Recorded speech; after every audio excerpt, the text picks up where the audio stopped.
Assalamualaikum warahmatullahi wabarakatuh.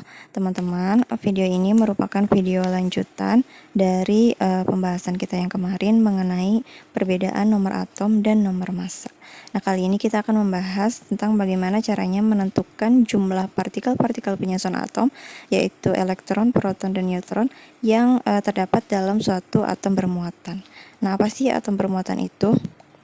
Oke, sebelumnya perlu diketahui bahwa atom dapat berada dalam keadaan stabil dan tidak stabil ya. Atom yang stabil itu berada dalam keadaan netral atau komposisi proton dan elektronnya sama banyak. Dan atom berikatan juga atom stabil. Kemudian atom yang tidak stabil itu berada dalam keadaan kekurangan atau kelebihan elektron. Atom yang kekurangan elektron akan membentuk atom bermuatan atau ion positif atau disebut sebagai kation ya. Jadi kation itu sebutan untuk atom bermuatan positif diakibatkan oleh kekurangan elektron. Kemudian atom yang kelebihan elektron akan membentuk atom bermuatan atau ion ya.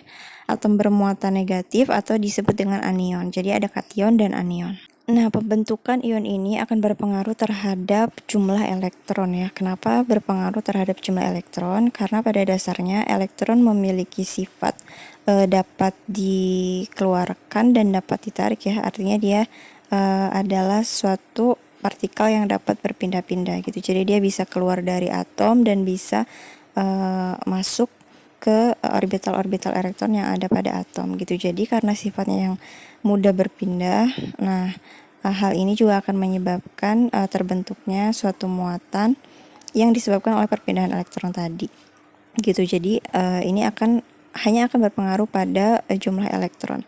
Lalu bagaimana dengan jumlah proton dan neutron pada atom bermuatan? Nah, jumlah proton dan neutron pada atom bermuatan ya, atau pada ion ya, baik itu kation maupun anion, itu akan tetap sama. Mengapa proton dan neutron tidak berubah? Karena dia letaknya terisolasi di dalam inti ya. Jadi dia nggak bisa kemana-mana istilahnya. Tidak bisa seperti elektron yang dapat berpindah atau keluar masuk ke dalam orbital atom. Oke, sudah cukup ya untuk pengenalannya. Sekarang kita lanjut ke contoh soal. Tentukanlah jumlah elektron, proton, dan neutron pada atom berikut. Nah, di sini ada kation ya dalam bentuk Na, natrium, dengan nomor massa 23 dan nomor atom sama dengan 11. Oke, kita identifikasi jumlah protonnya yaitu sesuai dengan nomor atom. Jumlah proton sama dengan 11, kemudian neutron. Untuk mencari neutron berarti nomor massa dikurang nomor atom. 23 dikurang 11 sama dengan 12 neutron.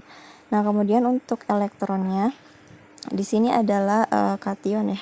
Kation itu tadi sudah dijelaskan bahwa kation adalah suatu atom yang kekurangan elektron.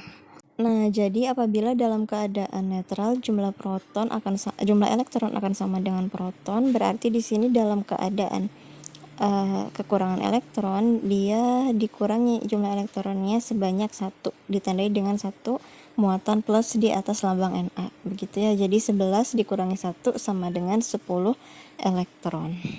Contoh selanjutnya adalah Ca2 plus 40, 20. Di sini kita akan menentukan jumlah protonnya, yaitu nomor atom sama dengan 20. Kemudian jumlah neutronnya 40 dikurang 20 sama dengan 20. Kemudian untuk jumlah elektron tinggal dilihat di sini apakah kation atau anion. Apabila kation berarti dia mengalami kekurangan elektron, berarti jumlah elektron netral dikurangi muatan. 20 dikurangi muatannya adalah plus 2, berarti 20 dikurangi 2 sama dengan 18. Jadi Ca2 plus memiliki 18 elektron. Selanjutnya di sini ada anion ya, Cl- 35, 17. Kita identifikasi jumlah protonnya sama dengan 17, dengan jumlah neutron 35 dikurang 17 sama dengan 18. Jumlah elektronnya adalah, karena ini anion, berarti dia mengalami penambahan elektron sebanyak muatannya yaitu 1. Berarti jumlah elektron sama dengan 17 ditambah 1 elektron sama dengan 18 elektron. Kemudian untuk anion lainnya yaitu O2- 16,8.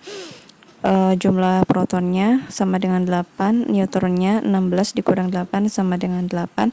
Dengan elektronnya, dia mengalami penambahan 2 elektron ya. Jadi, jumlah elektron sama dengan 8 ditambah 2 sama dengan 10 elektron. Jadi, anion O2- memiliki sebanyak 10 elektron.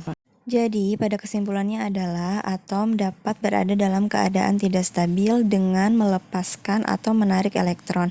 Atom yang melepaskan elektron akan mengalami kekurangan elektron dan membentuk suatu ion positif bernama kation.